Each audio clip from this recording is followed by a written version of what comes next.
episodes. There's so much going on. Spring has sprung in the aquarium basement and the annex and the pond and with the sharks and the Amazon. There is big things happening everywhere. So what are we going to do in this video? We're going to check in on the Asian jungle, the 600 gallon. We're going to trim some of those plants. We're going to take a look at that tank, but we're also going to start the spring cleanup on the pond. We're going to start adding waterfalls and plants, and you're going to see the koi, who you've probably never seen before, and they're beautiful koi. And yeah, you probably see those rocks on the tank behind me here, Old Predator Bay. There's a reason those rocks are on there. It is a crazy story. I wouldn't believe it if it didn't happen to me. I'm going to tell you about that. And I'm also going to tell you the future for Predator Bay and for the 3,000 gallon. We're going to take a look at the annex, and I'm going to have you guys give me your opinion on my proposed layout for the tanks. And hopefully, if I'm making a dumb decision, someone will point it out and point me in the right way, because a lot of smart people watch these videos and I appreciate their input, as always, so I'm asking for it here. I appreciate it always. Here I'm soliciting it. Why am I thinking about those tanks right now? Well, that's because construction of the room starts Monday. So it's looking like a 4-week project. So I could be building new mega tanks in 30 days. I can't wait. It's going to be crazy. And then once that happens, that creates a whole chain reaction. It's going to affect Predator Bay, the 3,000 gallon, the 600 gallon reef slope, the 265 in wall, and of course, all the new tanks. So there is just a massive amount of stuff happening. Oh yeah, and the koi pond's going to look beautiful, have new waterfalls. So I don't know where to start, but let's just start. Let's go. So like I was saying, it's going to be a busy spring, and one of those things is getting the koi pond all looking good and cleaned up for the season. So a lot of people probably haven't even seen this, because I think it's only been in one video and maybe like a post or something, but it's a sunroom attached to my house, and it has a koi pond in it. It's 20 feet long and 10 feet across and 3 feet deep, and you can see here, this doesn't look like 20 feet there. Well, the pond goes all the way under the decking on both sides, so the fish can get out of the sun and everything. But what I'm doing this year is adding plants and waterfalls. So it's going to be a lot happening up here on the decking. There's going to be some waterfalls I'm rebuilding here and over there. And as you can see, I've started to add plants as an island, and I have some more that are just going to be up here decorating the room. And of course, yeah, that water doesn't look clear at all. Well, that's because that's last year's mulm that was all settled at the bottom. And what happens when koi wake up for the season? Well, they get hungry and they go all along and they stir all that up. And you know what? That's perfect, because I want it all stirred up, because I'm going to pump most of it out. My assistant over here, she's scouting out the best way to run the hose, and what I will do is pump out at least half of this water, thus taking all of that mulm with it, all that sediment in the water, and just pumping it out into the yard. And what I'm going to do is, before I get into the filter system here and start adding in, you know, fresh sponge material and filter material to polish the water, I might as well get rid of most of it via the pump. And then once we do that, we'll dig into here and we'll take off that nasty pad, and we'll build up a few layers of clean pads and get this all polished up. It's actually nice to show it like this, because it'll really make you appreciate what it looks like once this work is done. So now that the 600 gallon Asian jungle is truly a jungle, it's one of those things where we are now suffering from success. We have awesome growth of the plants, but a little too awesome. Kind of blocking out all the light up there. So what are we going to do? Well, we're going to just trim the jungle valve for now, because you see how it's spreading like crazy. And that's awesome, but I want to take those and use them in an upcoming tank. I have a very good idea for where those can go. So I want to keep cultivating those, but I do want to get the light back in here, because we have that giant wood root wall in the back. We have beautiful fish in here, and we have clear water now, but we can't see it so well because all the light's blocked out. So we're going to fix that now. But you know what? I think before I do that, let's head outside of the annex and let's talk some new DIY mega tanks. Okay, for me it feels like it's taken forever, because I've been dreaming about this and planning it for quite a while, but now everything is moving really fast. We know the concrete was put in just a week ago, and it is now ready for the build out. So what's going to happen? Well, what's going to happen is we're going to be adding doors and windows and walls and insulation and all that good stuff, and turning this into a real room. So the plan is we have doorways here and across over here. We have windows on the sides up high for ambient light, but not to put light into the aquariums. And then that back wall is going to be solid. And that's because the tentative plans right now are for a big tank to be there. But before I tell you about that, let me give you the dimensions. So we're coming out from the house 20 feet. You know, we'll probably lose 6 or 8 inches for the wall over there. We're going heavy insulation because these are all tropical fish. And we want to keep this nice and toasty. And we are 35 feet long, but once again, we're going to have walls on each side, so we're going to lose, let's say, a foot. Now, we're not losing as much coming out because I'm just going to be painting that brick wall, which will be an interior wall at that point, so no reason to worry about insulation there. But all these outside walls, we're going to have heavy insulation, so going to lose a little bit there. So what is my plan for this space? Okay, so my plan is for initially 3 aquariums and an open space. So right here, this is going to be kind of the main thoroughfare to get into the other part of the fish basement, and for the entrance in here if I need to move things in and out, big things, I have that nice space there. So the first tank is here. So between this door and that window, that's 12 feet. So there's going to be a 12-foot long aquarium in there. To have what I'm going to shoot for spacing between the tanks is 40 inches or so, because that's very comfortable. And inside, that's what I have between the new 315 build and Predator Bay inside, and that works really well. The narrowest place I have is between my desk and the Malawi River Aquarium, and that is, oh gosh, only maybe like 30 inches. So I know that's too small and 40 is good, so we're going to end up somewhere in between there. I'll probably play it a little bit by ear as I build, because once I start building some structure and laying things out, I'll get a better feel. So we're looking at a 12-foot long aquarium. Could be anywhere from 3 to 4 feet tall, and it could be from 3 to 4 feet out from the wall. So it could be 1,000 gallons, as small as 1,000 gallons, or as big as maybe like 1,200 gallons. So that's the first tank. The second tank is gonna, just like Predator Bay, we're gonna build a tank around these support poles. So I think this is gonna be the main walkway here. So the tank, come out a little bit here, but it can go all the way here. Now it could stop out here to create a walkway around, which is probably the sensible thing to do, or it could actually come all the way to the wall. So it could be anywhere from 24 feet long to 26 feet long, 22 to 26, somewhere in there. And for width, it can be 4 feet wide easily, or it could be 5 or 6. It could be anywhere in there, and it could be 3 to 4 feet tall as well. So that's this tank here. And now the outer wall. This tank I have pretty concrete plans for, so it would take something really special to change me on this. But I don't want to give the name of it because it'll give away kind of the design, but this is going to be a 33-foot long aquarium. It is going to be differing depths, so that might give it away, but it'll be a lot of water volume, and it's going to come out, minimum 4 feet, maximum 5 or 6, depending on what I do here, but I don't think I'm going to do 6 feet front to back. I'm pretty positive I'm not. Probably going to be 4 or 5. And the reason I say that is because the 3,000 gallon inside is a 6-foot front to back aquarium, and that was originally built to be Predator Bay. That was originally built for sharks. That's why it's so deep front to back. The big cichlids, even those giant peacock bass and everybody, they don't really utilize that. They really much more prefer the height and the length of the aquarium.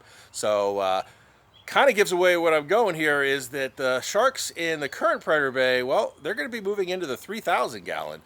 And so that's going to be their increase. They're going to go from 1,800 gallons to 3,000 gallons. So, well, what's going to happen with the 3,000 gallon Amazon? Well, it's going to become a bigger version of that aquarium.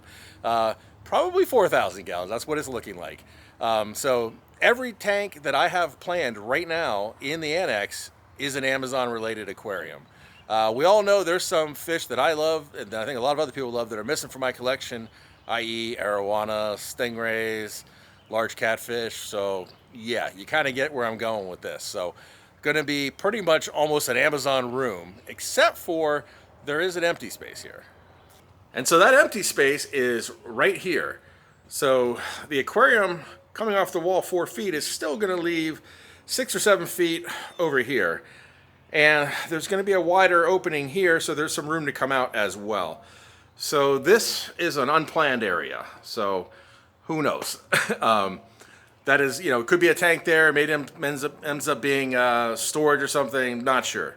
So part of the reason I've chosen the design that I'm proposing for these aquariums to be very long, you know, basically 3 aquariums with aisleways in the middle, is that I have a lot more length than I have width of the room. So, you know, 33, 34 feet long versus, you know, after the wall's built, probably 19 and a half feet out. So, but that doesn't mean that there aren't other ways to do this. You know, there could be, I don't know, you know, I'm going to leave it up to you guys, but I just want to give you all the information you need about the space to come up with something that, you know, that really works, you know, that actually fits, you know, versus saying, hey, just make 10 6,000 gallon tank, you know, that's not going to fit, you know. So that's the rationale behind my decision for the tanks I want to make. Again, the 33-foot one over here is pretty concrete because I got a really special idea for that. That's going to be wild. But, you know, hey, if it's possible that someone comes up with a better one, but everything else I would say is up in the air. Again, these are all going to be large ecosystem tanks, so I'm not going to be building little tanks, so no 300, 400, 500 gallons, nothing like that. Everything, I think the minimum's got to be 1,000 gallons. So here you go. These are the options.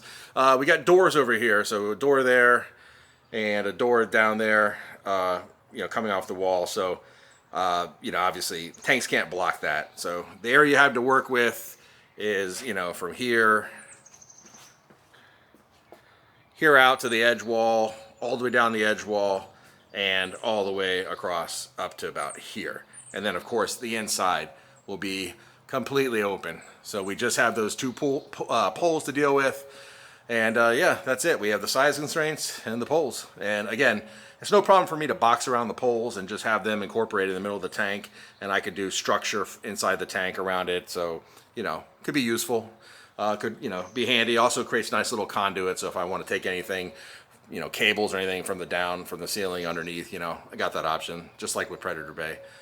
Well, that's definitely a lot to chew on, I know, but, you know, welcome to my world. I keep thinking about it like, oh, so many options, you know, can't wait to get it going. But, yeah, so there you go. That's what I'm working with here. And I'm going to take you know, obviously, I'm going to keep you updated on the build process as I build it out, because it's going to be awesome. And with the help I have, it should go pretty quick. That's the thought anyways. But at any rate, let's jump in there and get into the 600 gallon and the koi pond. Okay, so this is stage 1 of the pond refresh for the year. So the first thing is to take the old Seche Ultra Zero sump pump and empty out most of this mold turned up water. So we've taken it down 2 feet down, and you know, about a foot left in there, which is not a lot for big koi. These guys are tall, and so they don't have a ton of room. So they're not extremely happy, but it is time to go ahead and start filling this bad boy back up. And then of course we'll go over here and change the filter pads. I'll show you that in a minute, but I want to get the water going for these guys because I'm sure they're a little worried at the how shallow their pond got all of a sudden.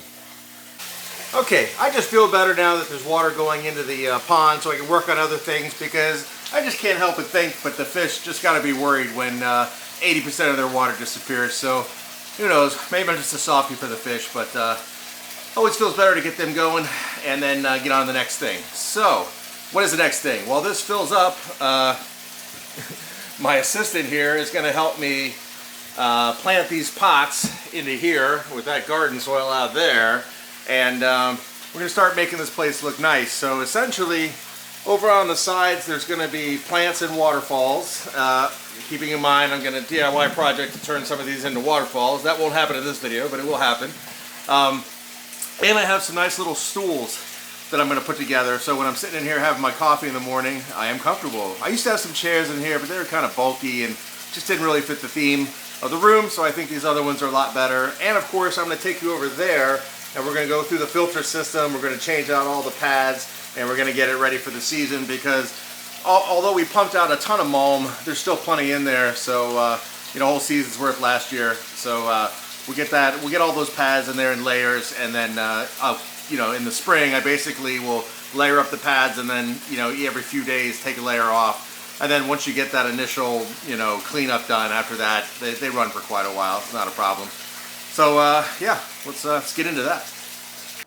Okay, so we're gonna take a quick break from filling up the pond. We got them a little more breathing room, and we're gonna get the filter cleaned out. That may look nasty, but that's not nearly as nasty as it looked before. And one thing I want to point out is it's really good to have a good sump pump. Like I said, I use the CJ Ultra Zero, no affiliation, not free, paid for it. I use it because it works really good. It gets the muck all the way down to almost the bottom. My old sump pump, old traditional sump pump, weighs 3 times as much, and it wouldn't do anywhere near that good. So definitely happy with that. Out in the yard over there, I have all the Metalamat pads, and I'm going to clean them off with the hose. That's why I had to stop filling up the pond. And then after we get the Metalamat back in there, we're going to put different layers of gradient of filter fluff. And we're going to have a bunch of different layers of this, because when I first get the pond back up, I'm going to be peeling these off every few days, because there's going to be a lot of sediment to remove. But then it calms down after that. And yes, my project has been fully inspected by my assistant. And here's a close-up of a year's worth of muck in the Metalamat there. And of course, we're just going to throw away the fluff here. But we wash out all the Metalamat. It can be reused over and over and over. And yes, if you're thinking the grass right here is going to go really well, you're right. And also got to clean out the distribution tube, because it gets all mucked up as well. So I'm going to get the hose over here and getting this all cleaned up and put back in the filter. So I enjoy having a pond 364 and a half days a year. The half day I clean out, like today, it's a bit of a bear, but by this evening, when I see the beautiful clear water and the fish swim around and I'm feeding them, it'll be all worth it. The other 364 days, I love it. All right, everything is clean. So let's jump back into putting the filter back together and turning it back on. Okay, so even though this is the first chamber over here, where it has a settling filter, then it has the bio tower with all the aeration and everything for maximum aerobic bacteria. This is our polishing chamber. So we're going to start over here. We've got it mostly cleaned out. Again, a little bit of muck in there, but it's a big pond. It can handle it. And it is inert. It's inert, excuse me. It is just mulm from last year. So I have the bricks at the bottom, and then what I do is I stack up the Metalamat media with the most porous on the top and the least porous on the bottom. So going backwards, we have the least porous on the bottom, and now we're going to go for the next one, the blue. All right, the next layer is the green, and you can see it's getting a lot more porous. See, we're building up the stack there. And then, of course, the black, which is the most porous on top. So the idea with this is we want to get all the largest, biggest pieces out of the way first, so they don't clog up on the top, because it's easier to get to whatever's on the top versus the bottom. So, you know, sometimes I'll peel off half the stack and clean it out mid-year, or a lot of times I'm keeping polishers on there, so it never really gets to that point, but and it's just a yearly thing. But that's the way you build it up. And now we're going to do the polishers. So we got 4 levels of the polishing pads. This very, very coarse gray pad is what I normally use, because this can be cleaned out, used multiple times, and it doesn't clog as fast. On top of it, I just have a temporary sort of middle-of-the-road polishing pad, and then a couple of heavy-duty polishing pads, because these first few days I'll be all over, you know, pulling these out, cleaning them off until the majority of the muck is out of the pond. Okay, with the pads in there, this is basically just our distribution bar. It's got a bunch of holes in the bottom. It just plugs into the side here, and it helps distribute. There we go. Helps distribute the water out all over the pads. So we go ahead and pop the top back on that, and we'll come back over to the first chamber, and you can see that's got the bio tower and then just a bunch of aeration devices in there, and that just gets full of water and aerated water, and that's where our bacteria, our aerobic bacteria, is in overdrive. So let me get everything plugged back in and turn back on. Okay, filtration is back on. So you can see here in the top chamber, we have the aerated bio tower kicking away. A little bit of muck stirred up in there, but that's going to get caught over here. Yeah, so that's spreading across, and it goes down through the tower, and then drains back underneath here, and back into the pond, which is filling up and clearing up, but it'll look a lot better once it's filled up. So obviously this has a little ways to go, so it's time for me to jump into the fish basement and get that 600 gallon all pruned up. So like I mentioned at the beginning, there's a little bit of a story time here, and there's a reason why these rocks are on the top of Predator Bay. Let me show you the culprit. Yeah, this guy right here decided to do something crazy the other night. So it's Wednesday night, it's getting close to midnight, I am getting ready to go to bed. I was watching a video, it was only like 20 minutes left, so I said, well, you know what, let me just watch the end of the video here, then I'll go to bed. All the lights of the tanks are out. I'm at my computer right across from Predator Bay. So Predator Bay's here, my desk is over here, right in front of it, and just have the illumination from the screen.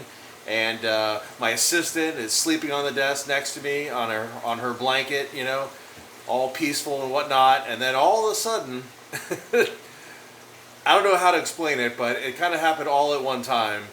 A crashing sound, something landing on my desk, and my assistant jumping up, flying over my head and landing on the back of my chair, and then falling into the trash can, and then shooting up the stairs.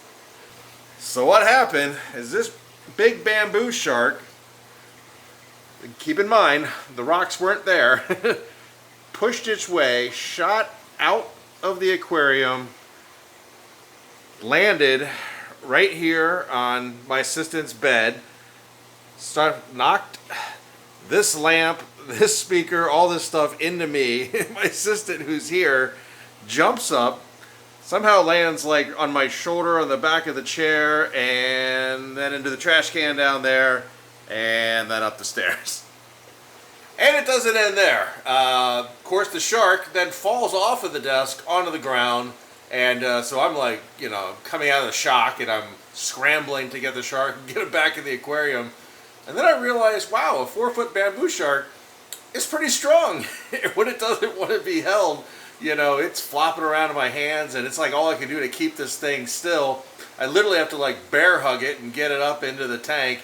Needless to say, right before going to bed, it was pretty insane, but it's also one of those things where it's fate, because I easily could have gone to bed earlier, or if I hadn't decided to watch the end of that video, I wouldn't have been here when it happened. So I'm so thankful that I was, and certainly I'm taking some temporary precautions, putting the big rocks up there, but needless to say, I'm going to be taking some permanent precautions, because that was a warning call, and I don't want it to happen again, so I'm going to make sure it doesn't. So that's my crazy story hour for this video. Okay, I know we've been doing a lot with the annex and the pond upstairs, but we are going to prune these plants. So we got the clear water, now we're going to clear off all that excess growth and get some light down in here. And yeah, let's see how far we'll be able to see back once I'm done pruning. And just sort of a quick idea, or give you a little idea of how actually long it is. I mean, it's not like it's just grown to the top and bent over. It's bent one way and bent back the other way. I mean, we'll see. When I take it all out, I'll put it down. We'll see how much we pruned out of here of this jungle bell. All right, that's what we took out. Let's see what difference it made. So as expected, it's definitely letting a lot of light in, but unfortunately, in the process of getting in there and trimming everything, I've stirred up some sediment, whatnot. But even with that said, you can definitely see a lot more light going in there. So I want to get this video out tonight, and the water won't clear up, I'm sure, till tomorrow morning or sometime in the middle of the night, whatever it is. So we're going to have to touch back, just like with the pond. We'll touch back on the 600 gallon in the next video, and we'll see the night and day difference. But for now, let's go ahead and feed these guys. And there is the swarm. Some of the fun guys, the mascara barbs and the trout danio, just the way they attack the food is fun to watch. Pretty crazy. It's actually a big feeding because I was traveling the other day and these guys they missed a meal, so they're getting a double today. And also with so much ground crew in here, so many rainbow sharks and Pandagora and clown loaches, There's definitely no worry about anything that gets to the bottom. I talked about it before, all these other fish, they eat off the bottom as well, so there's no worries with that either. As I'm sitting here watching these guys eat, I'm almost tempted to trim the Jungle-fied like maybe like halfway down, just and have it grow. I mean, it'll grow back up again, which is cool. But just sort of see the look, because I think when they were lower, like not as big, the root wall wasn't in the back there. So I don't think I've ever seen it like that. Yeah, may have to do that. Adding the food definitely just clouds it even more. All right, well, you get the idea. We're going to check back on it, and should be clear to see all the way back. Who knows, I might get a wild hair and trim those down a little more. See how it goes. All right, it's been a long day in the pond room, but we made a lot of progress. We got the filter all cleaned up. We did the drain and refill of the pond, and yes, it's still stirred up, but it won't take that long. Next time you see this in video, we'll touch back on it soon too. It'll be all cleared up. I got the new stools built, little guy over there, and I got another one over here that I'm sitting on. And of course, we started adding the plants to the room, so there'll be some more plants coming, and of course the waterfall coming. Waterfall's coming in the future, but for now, it's a good first step. So these guys are definitely hungry. They had a long day. I know you can't see them too well there, but I'm going to throw some food in, and when they come up to get it, I think you'll probably get a decent look at them. Let's give it a shot. All right, there we go. Let's see if we get any takers. Yep, there's the Showa and the Sanke, Kohaku. I didn't catch who that was. Let me zoom in on these guys. There's Yamabuki, that's the Showa up there. There's a Shiro Utsuri, Sanke again. Well, unfortunately, it's still too stirred up. Even to see these guys, you don't get a good look at them even when they're at the top. Certainly not what I'm used to seeing. It was clear. So like I said, it'll only take a day or so to clear up. So I'll have in the next video, we'll touch back on the koi pond, and it'll be a lot better. In fact, sometimes it's good to see things like this.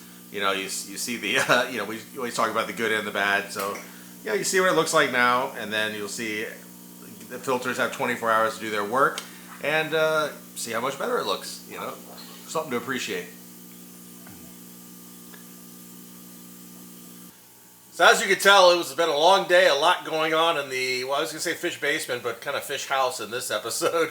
And there's still a lot of work to do to get prepped for Monday for the Annex construction. So things I have to do, some prerequisite work. So I'll be busy with that tomorrow. But yeah, a lot of progress today, a lot of craziness, and a lot of future stuff to look forward to.